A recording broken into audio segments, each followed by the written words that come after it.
The Consulting Success podcast is powered by the Clarity Coaching Program. If you'd like to work directly with the Consulting Success team and receive personal coaching and support to optimize and grow your consulting business, marketing, and revenue, visit consultingsuccess.com to find out more and apply. Welcome to the Consulting Success Podcast. I'm your host, Michael Zapersky. In this podcast, we'll dive deep into the world of elite consultants, where you'll learn the strategies, tactics, and mindset to grow a highly profitable and successful consulting business.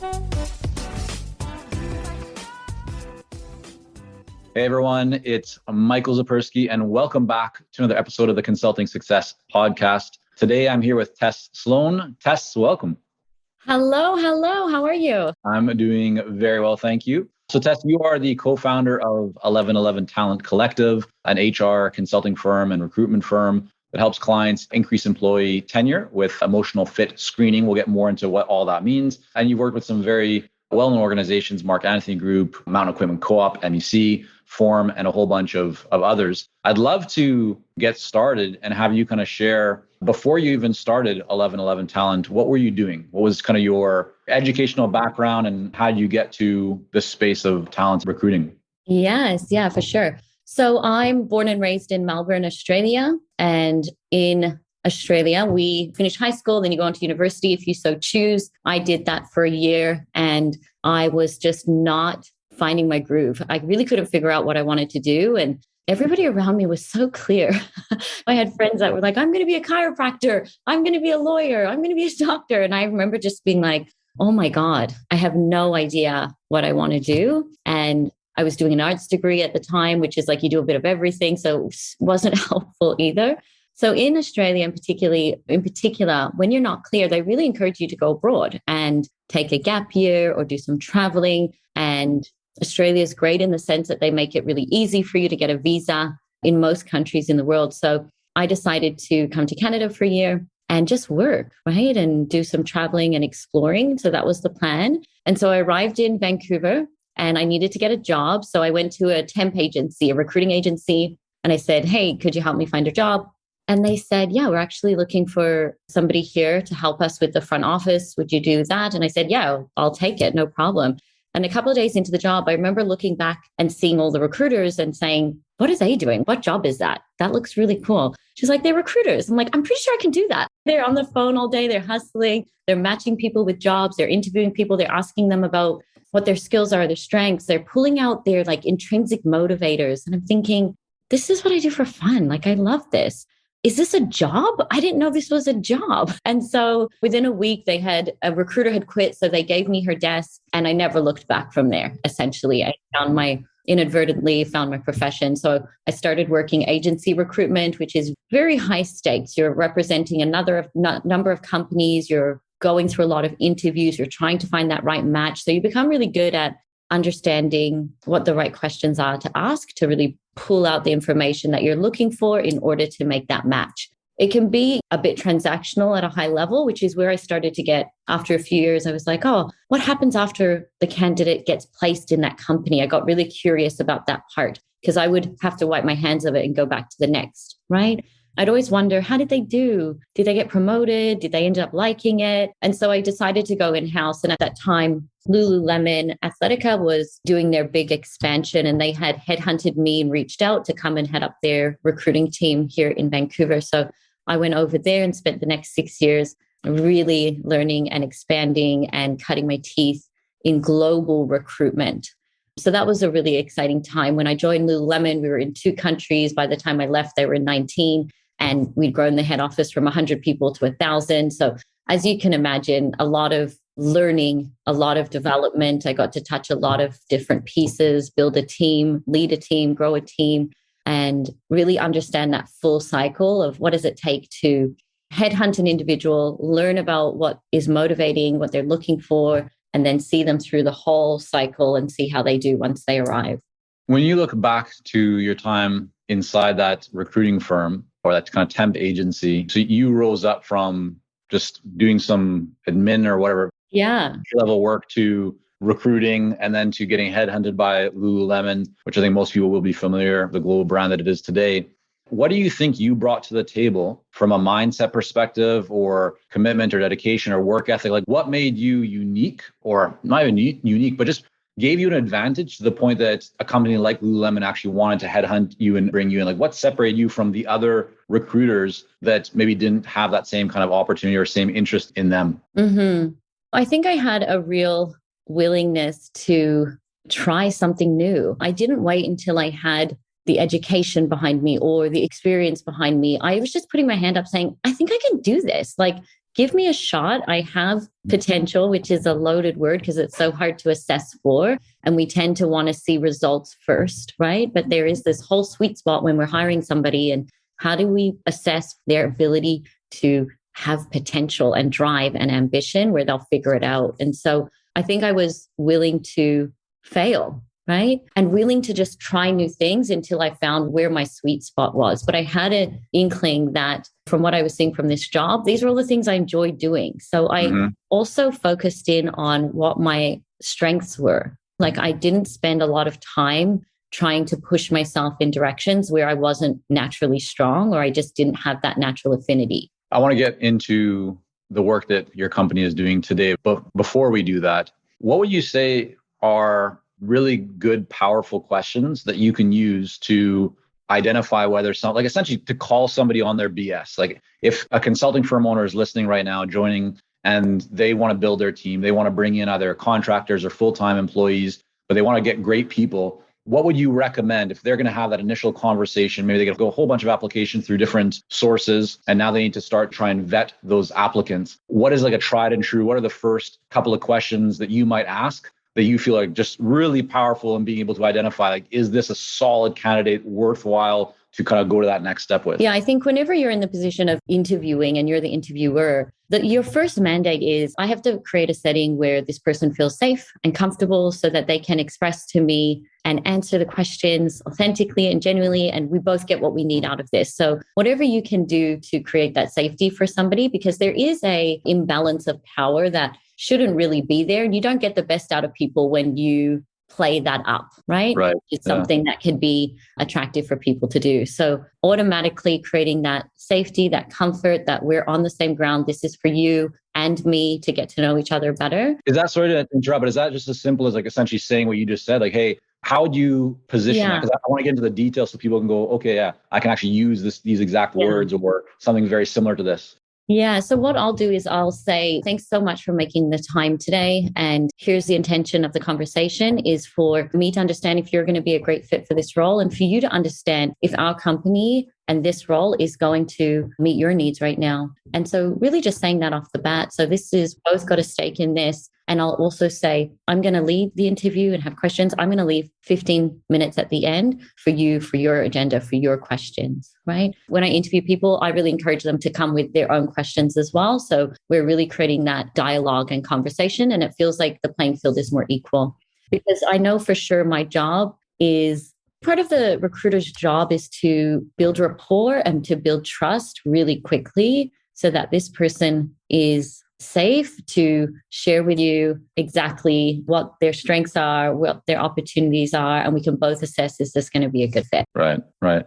And yeah, in terms of like great questions to be able to identify if somebody has, I know you said like potential is a hard word to really figure out, but like either from a positive way, like to go, yeah, this person really shines, as well as any red flags, questions that you tend to ask that you're trying to almost see like, will they take the bait? And how do you think about those? Any kind of best practices there? Yeah, I don't really ask questions where I'm looking for them to mess it up. But in every question that I ask, there are certain attributes that I'm listening for, right? I'm listening for how is this person, how is their ability to handle ambiguity, or what type of level of resilience does this person have? And those are when we're asking more behavioral style questions, which are, how would you behave in this certain situation? So we'd give an example and say, walk me through what you would have done here. But one of the first questions I always ask and that I love to ask is, what's important to you right now? Like, what's top of mind? Like, you're here, you're interviewing with me.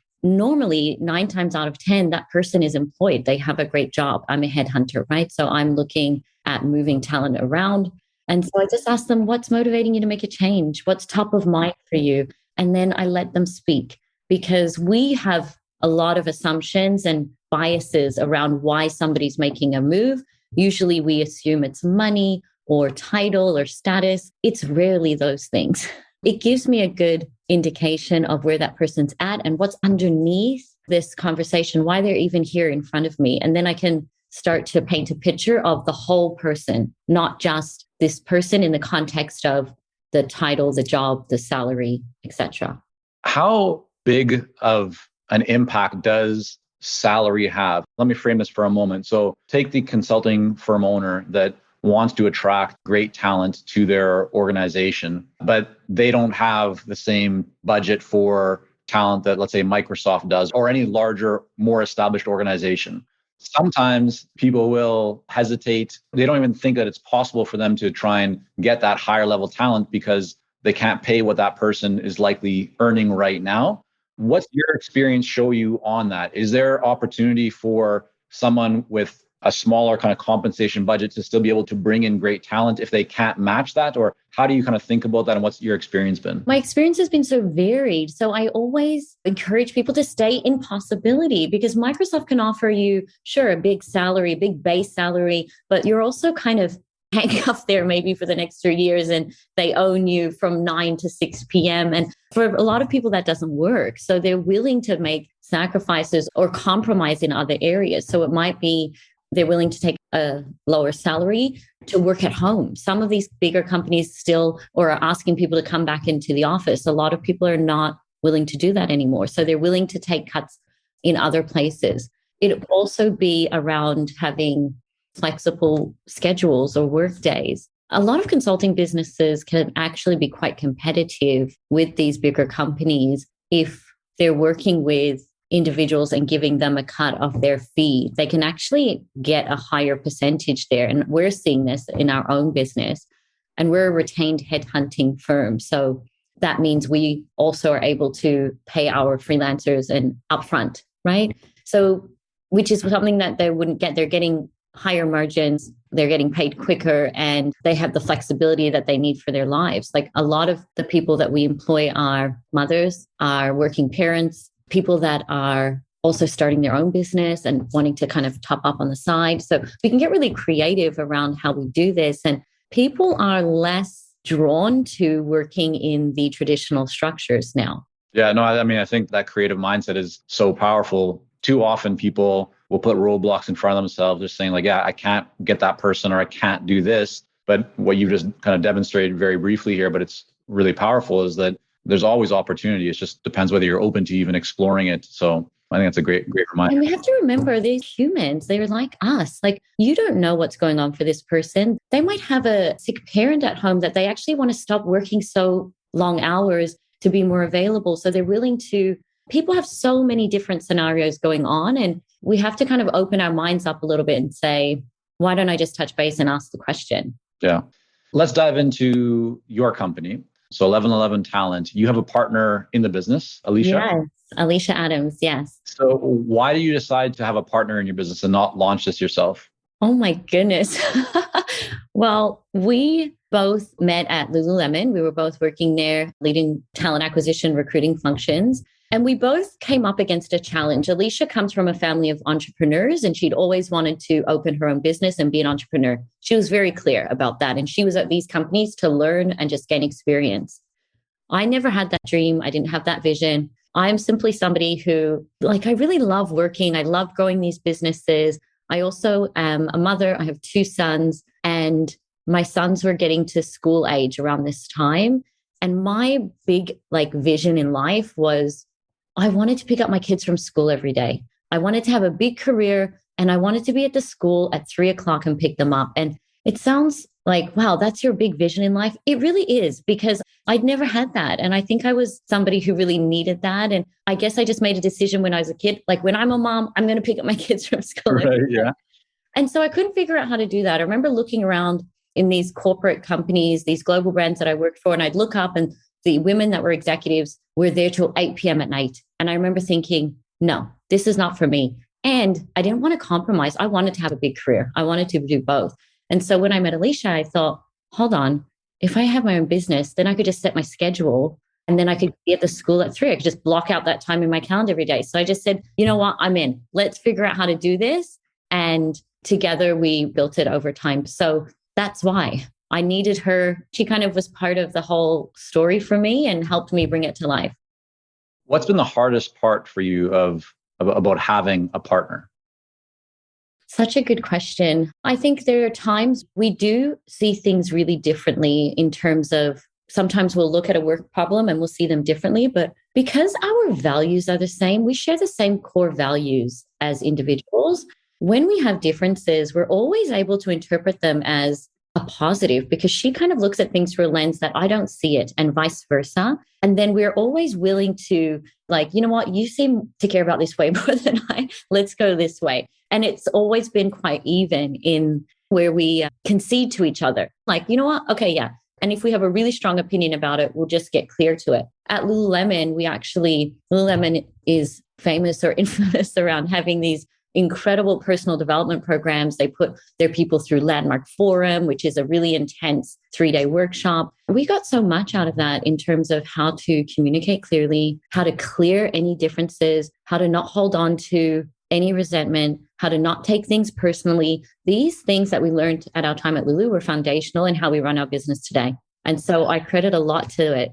Yeah. Is there anything, even kind of looking back with the benefit of hindsight, that you go, if I was talking to somebody who's looking to get into business with a partner, I would 100% recommend that they do X? Like, is there any big lesson learned in the kind of world of running a business with a partner? For And sure. I see it coming from a place where my cousin Sam is my co-founder at Consulting Success. We've built and run businesses over the years together. So I know that it's a bit of a big question, but what comes to mind for you in terms of like, yeah, definitely focus on this or do this? Sit down and come up with your operating principles at the start and do this when things are good. And ask the question, what will we do when things are bad?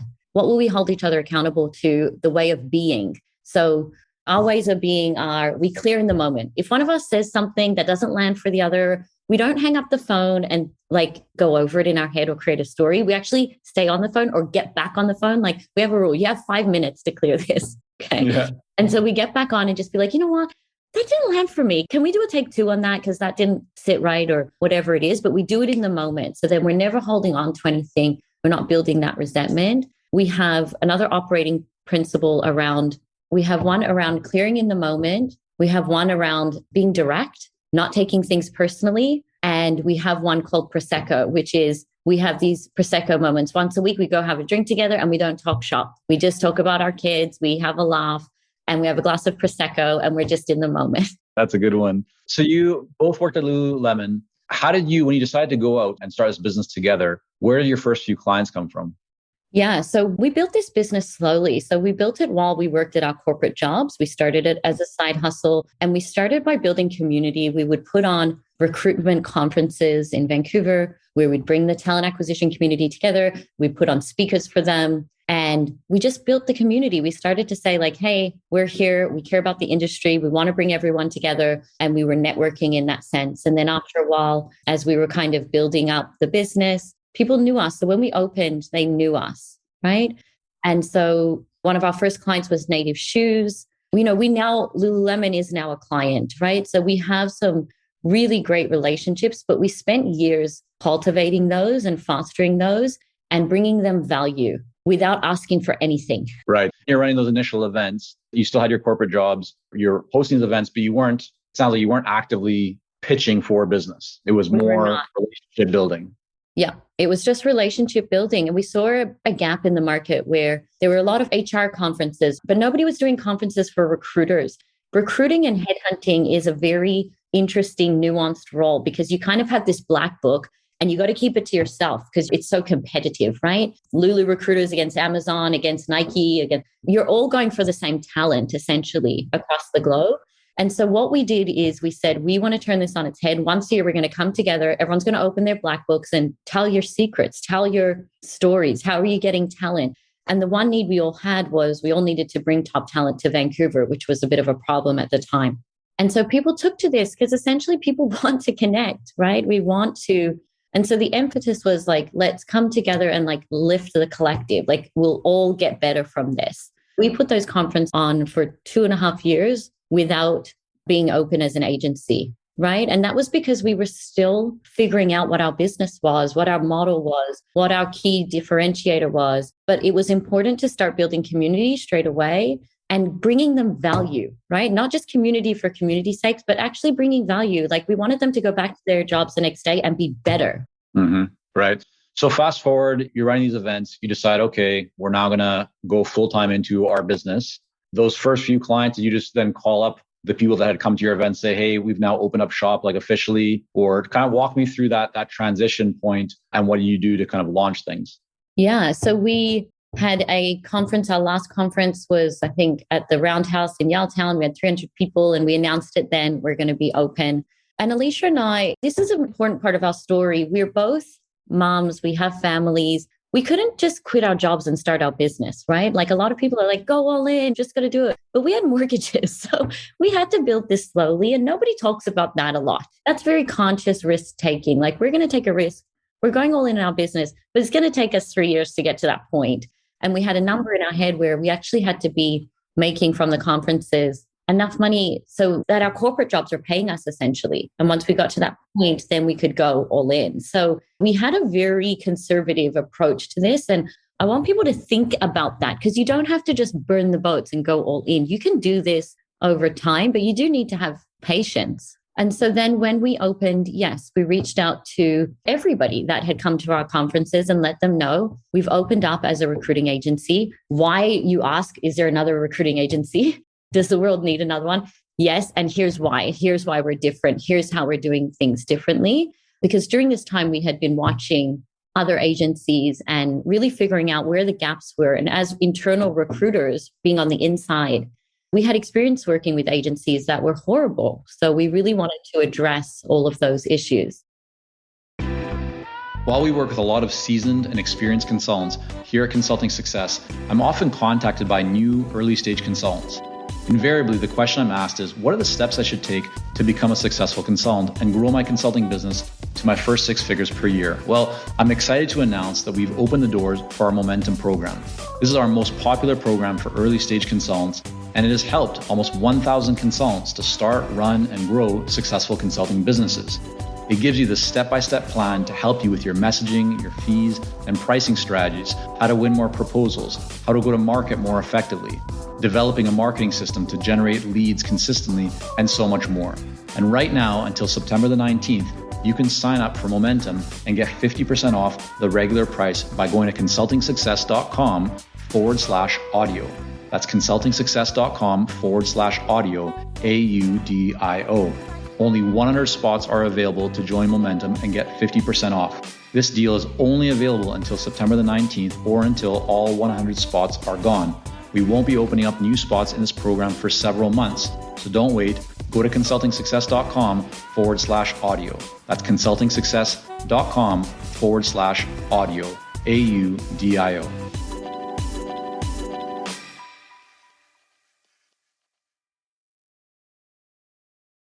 So walk me through a little bit because, there are, lots of HR consultancies, a lot of recruitment consultancies or recruiting firms. How did you decide what to focus on that would be that kind of point of differentiation and competitive advantage so that when you said to people, hey, we're here, we're now ready to take on business, that they actually cared and didn't just say, we're already good. We work with somebody currently. What was the secret sauce there? We were really clear about that because we knew for sure the world doesn't need another recruiting agency. There were 300 in Canada. And so we were like, what's the difference? What's the edge? And when we worked as internal recruiters, which was the bulk of our career, like if we hired somebody and it didn't go right, we had to answer to the CEO or the founder. And so we had to get it right. Like we had to figure out what is the difference between headhunting somebody to start at Lululemon and this person succeeding or this person bombing, because we had both experiences, right? So we had to figure that out really quick.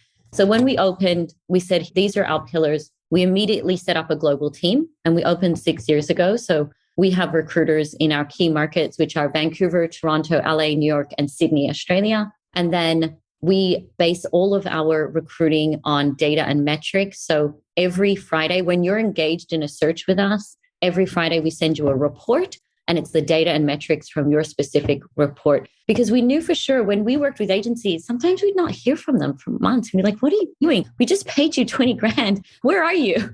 And so that felt like a real gap. So we developed really strong recruiting metrics and data, and we feed that to our clients on a weekly basis. The other one was DE&I. So when we opened 6 years ago, we saw DE&I recruitment as a real opportunity. So we hired a consultant who worked with us really closely through each step of our recruiting process. This was 6 years ago. So before this was even on trend or something people were talking about.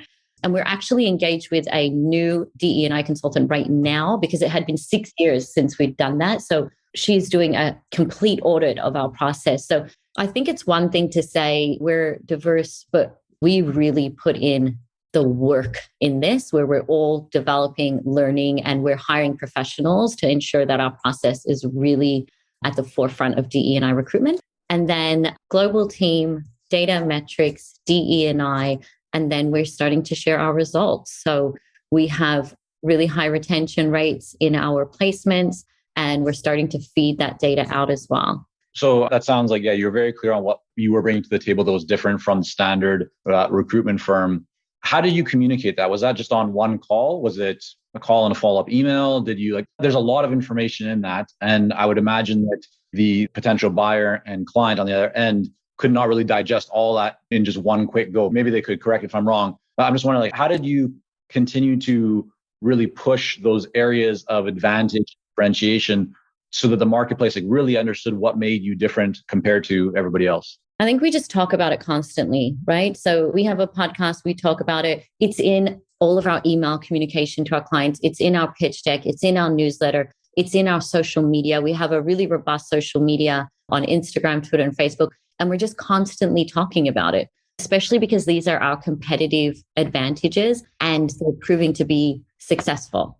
So take me to today from a marketing perspective. What are you all doing now? And you can even take me back pre-COVID times. I'm wondering, it sounds like initially the events and the conferences were big. You're doing social or active on social media channels. Is there anything else that you would say, we do this or these things, and they really contribute to being able to attract great clients for our business? Mm-hmm. We are very purpose-led in the sense that we communicate what we're purposeful around. And so for the last few years, when COVID hit, we got even clearer on this so that we are really unafraid to attract our clients and repel the ones not meant for us. We don't want to play in the middle. We don't want to be for everybody. But if diversity recruiting is important to you, we're the firm to work with. We created a contribution philosophy where we're really going after the gender pay gap, structural inequality, so women in leadership positions. And we're doing a lot of education around that. We're contributing to organizations monetarily through that. And so we're talking at a lot of events around that. And we're getting on the radar of companies who are like-minded, purposeful, and want to make an impact greater than your revenue for that month, right? So that's what we're after, and that's what we're talking about. And I think it's a really interesting place to be at as a business when you are good with repelling clients and for you. So tell me more about that, because was that an easy decision for you, or was that something that you struggle with? Because it sounds like you were and still are intentionally not trying to get certain kinds of business. And therefore, for some, that would be a scary decision, because it sounds like, there's potential market that we're not going to go after. If we really only narrow in, if we only kind of focus on this one thing, aren't we going to lose other opportunities that could come our way when just a company needs a good recruiter? And that's, You're like, it's not really, we don't really do that. We focus on these kinds of, as you said, more purpose-led, high growth businesses, I think is what your website says, right? So was that an easy decision, or that's something that kind of evolved over time? It definitely evolved over time, and it was a process, because like any new business, there was a time where we take anything and everything, and we just learned the hard way, right? We learned that we don't want to work for unethical businesses. We learned that we're a retained search firm, and we had a really cool client that was like the coolest company of the moment, and they refused to pay our retainer. And we took it on anyway, because we thought we'll do it, we'll succeed, and then we'll get paid. Everything will be fine. They just need us to prove ourselves. It was a nightmare. It was an absolute nightmare. We'll never do it again. It was one of the last times where we kind of drew a line in the sand, and we were like, no more. This is our craft. We've been doing this for 16 years. How dare they not pay us? This is our model and what we're saying. But it took from us the level of we had to develop in ourselves also that sense of worthiness, right? That's a big part of business and how clients receive you. And when you stay, we had to develop that in ourselves. So much of being an entrepreneur is your own self-development. Mm-hmm. Yeah, certainly. That's an evolution. That's a process. And I'm seeing that again now because, and I mentioned this to you, I founded a new business, Chapter 2 Meditation, where bringing meditation and mindfulness into businesses and companies. And right now there's this opening where companies are really receptive around this idea of mindful performance. How do we support the whole human being from mental health to stress, anxiety, burnout? And meditation is really on the cutting edge of being able to address these issues. But I'm kind of back now at square one in this new business, coming up against a lot of this old stuff where I'm really having to catch myself and say, okay, hold on. What are my fees here? How do we structure this? What are the clients I want to work with in this space? I think you're in a really unique place in terms of the work that you do, because one of the greatest challenges that consultants and many people in business have, especially in the kind of professional services space, is prospecting. It's outreaching, getting in front of new prospective clients you want to build relationships with. You almost have to do that on two fronts, right? You have to do that, one, to attract clients that would be buyers of your services, recruiting or meditation in their organization. But also you have to do that to other executives or leaders that you want to headhunt, right, to bring in for those clients. Is there anything that you learned in how you reach out to somebody that you don't yet have a relationship with yet that you find allows them to like lower their guard and tends to get you a higher level of response? Because so often people will just reach out with like, hey, here's what we do, or it's very one-sided and doesn't seem to get a good response from people. So what have you kind of learned about that initial outreach to somebody you don't yet have a relationship with yet? Okay, great. And can everybody answer this question? Because I want to hear everyone else's answer. I'm still learning.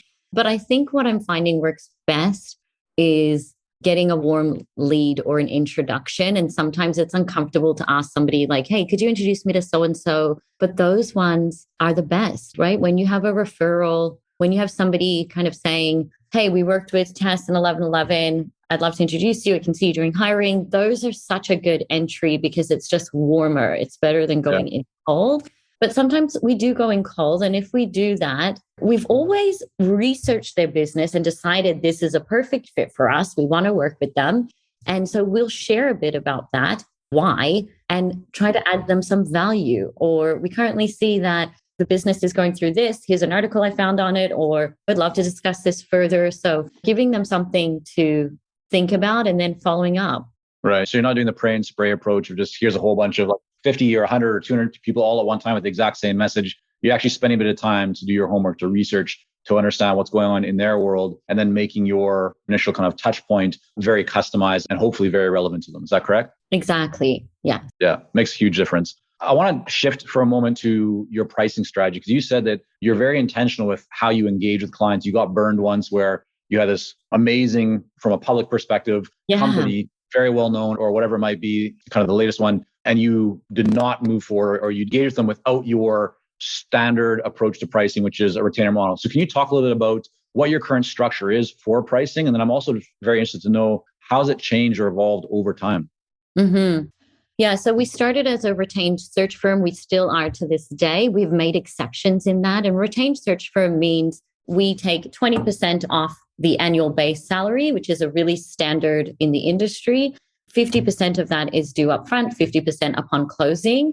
And so what we come up against in the industry is a lot of recruitment agencies are contingent, which means they work for free until they make that placement. What we observe in that model is that it motivates sloppy behavior. It motivates the idea of a recruiter as a used car salesman, because they're just throwing stuff at you and hoping something sticks so they get paid. So we wanted to remove that energy out of the equation, that whole mindset out of the equation. You're hiring professionals. We're then going to hire the best recruiters in your market to do the search. And then we're going to provide you with top talent. And so when you hire a search firm, your biggest concern is, I don't have the time to do this. Recruiting is so high volume and tedious. Nobody wants to do it. And so that's why you hire a search firm. So then we present you with, here's the top 3 candidates on the market. Or if you're not working in that model, you might as well have been doing it yourself, right? It's not a good use of anyone's time. And so we really believe in this model, just more so from a mindset perspective. You're just going to get better quality and it's going to make the best use of your time. And so our pricing is really flat. It sometimes fluctuates if we have different scenarios. During COVID, we found that in 2020, a lot of companies went press pause on hiring. And so we had to come up with something to address that. And so moved to a flat fee model where we knew budgets were constrained, but they still needed some people, or they needed to pivot roles. It was like, hey, we need to let go of these roles and we actually need to hire somebody in e-com or digital to adapt to the new environment. And so we created some custom programming during that time, but now we're back to our normal business. But the biggest takeaway for me, my biggest learning around fees, around pricing is like, you've got to get behind it. Like you've got to believe it. You've got to see the value in it, like really, before you go out there and say what your pricing is. Is there a minimum level of kind of salary that you would, let's just say if the person's salary is 100,000 base, so your company's fee would be $20,000, 10,000 of that paid up front, 10,000 successful hire of that person or engagement of that person. With that model, have you ever thought about making, or I guess, yeah, I was going to say, like, is there a base ever of that? So if somebody was going to look for a position of a $50,000 person, would you even take that? Or is there a minimum in terms of when you say yes to a client or no to a client, because the value of that for you is only 20% is really what I was getting at. Not really, but our expertise and what we're hired for is executive search. So usually director level and above. So you're not going to see those salaries there. But sometimes we're working deep within a one company on their executive work and they have something come up at that level that they want us to take care of. We absolutely do it. Got it. Okay. So the focus is being very clear on executive levels. So that's going to almost always be a six-figure salary or Correct. And beyond. Got you. Okay. Makes sense. Have you learned anything about, just a couple of questions here before we wrap up? I know you said you have recruiters in different markets around the world. Anything about like building your team and expanding and bringing people on? Is that like the model that you've selected? Like now, in order for you to grow, is it just about adding more recruiters? Or once they start reaching capacity, kind of how do you think about expanding and scaling and growing your company?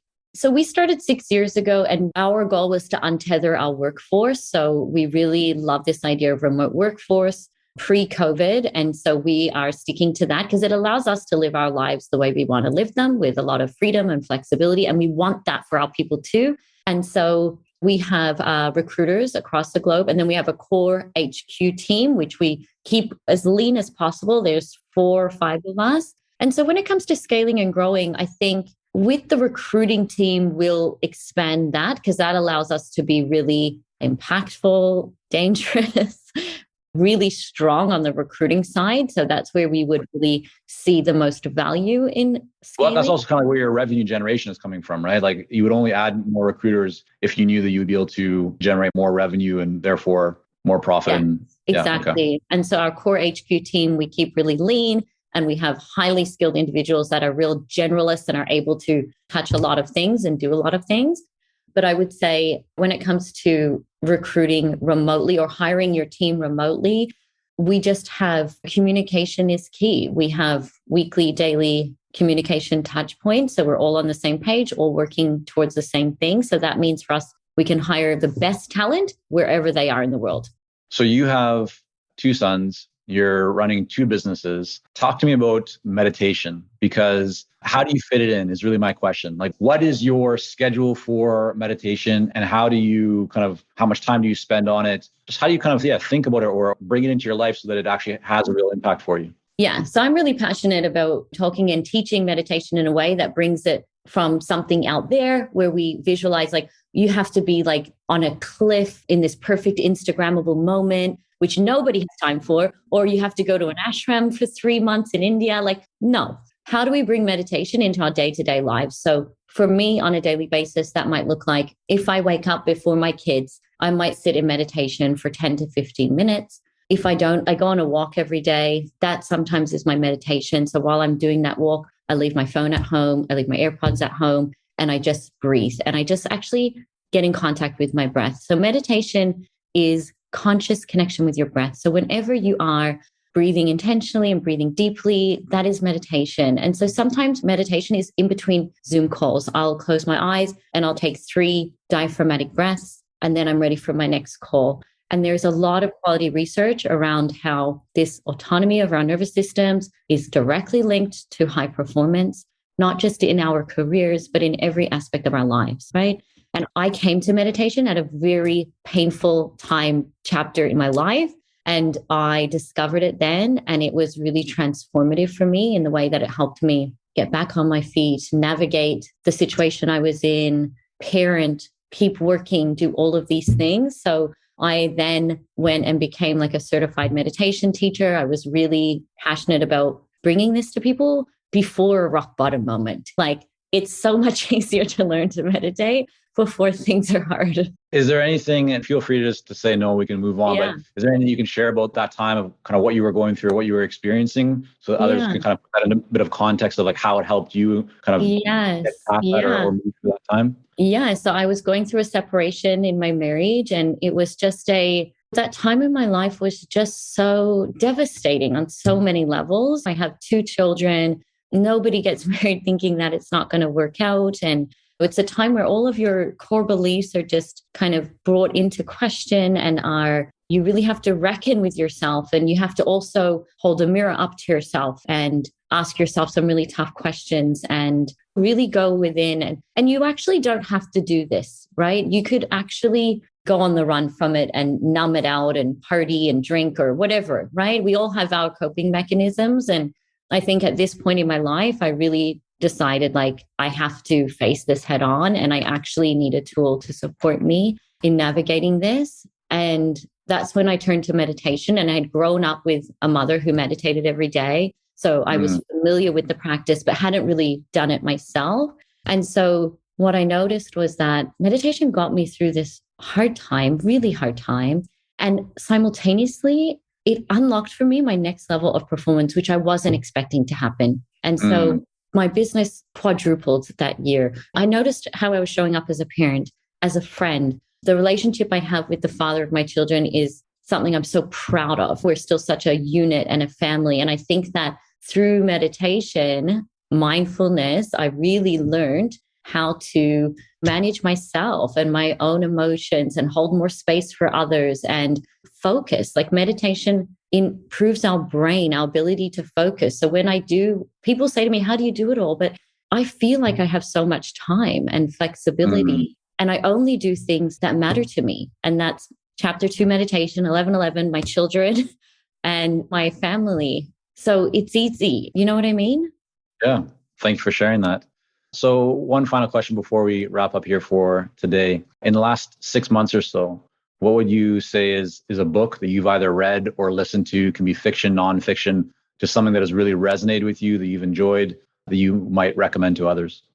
Yeah, I'm reading right now. I have a few books on the go, but the one I want to share is called The Daily Stoic. It is by Ryan Holiday. Yeah. And you read a page a day, and it's dated. So for every day, you just read that paragraph. You can get it on Amazon. It'll be at your house tomorrow.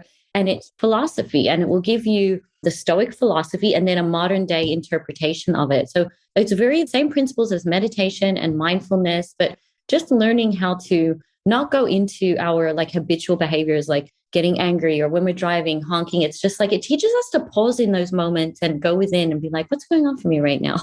And the more people we have operating from that way, right, the better our world is, the more successful we all are, the healthier communities we have, healthier people, healthier kids, right? And it's the work of a lifetime going in, exploring, evolving. I highly recommend that book. And it's so easy to read.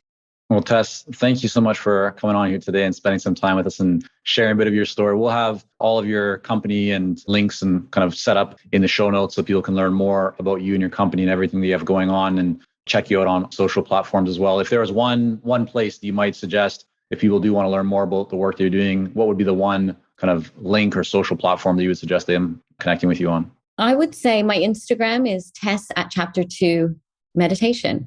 Yeah. Okay. And you'll get a roundup of 11:11, Chapter 2. My kids' pictures were adorable. Good little insight. Yeah, fantastic. Well, thanks again, Tess. Thank you so much.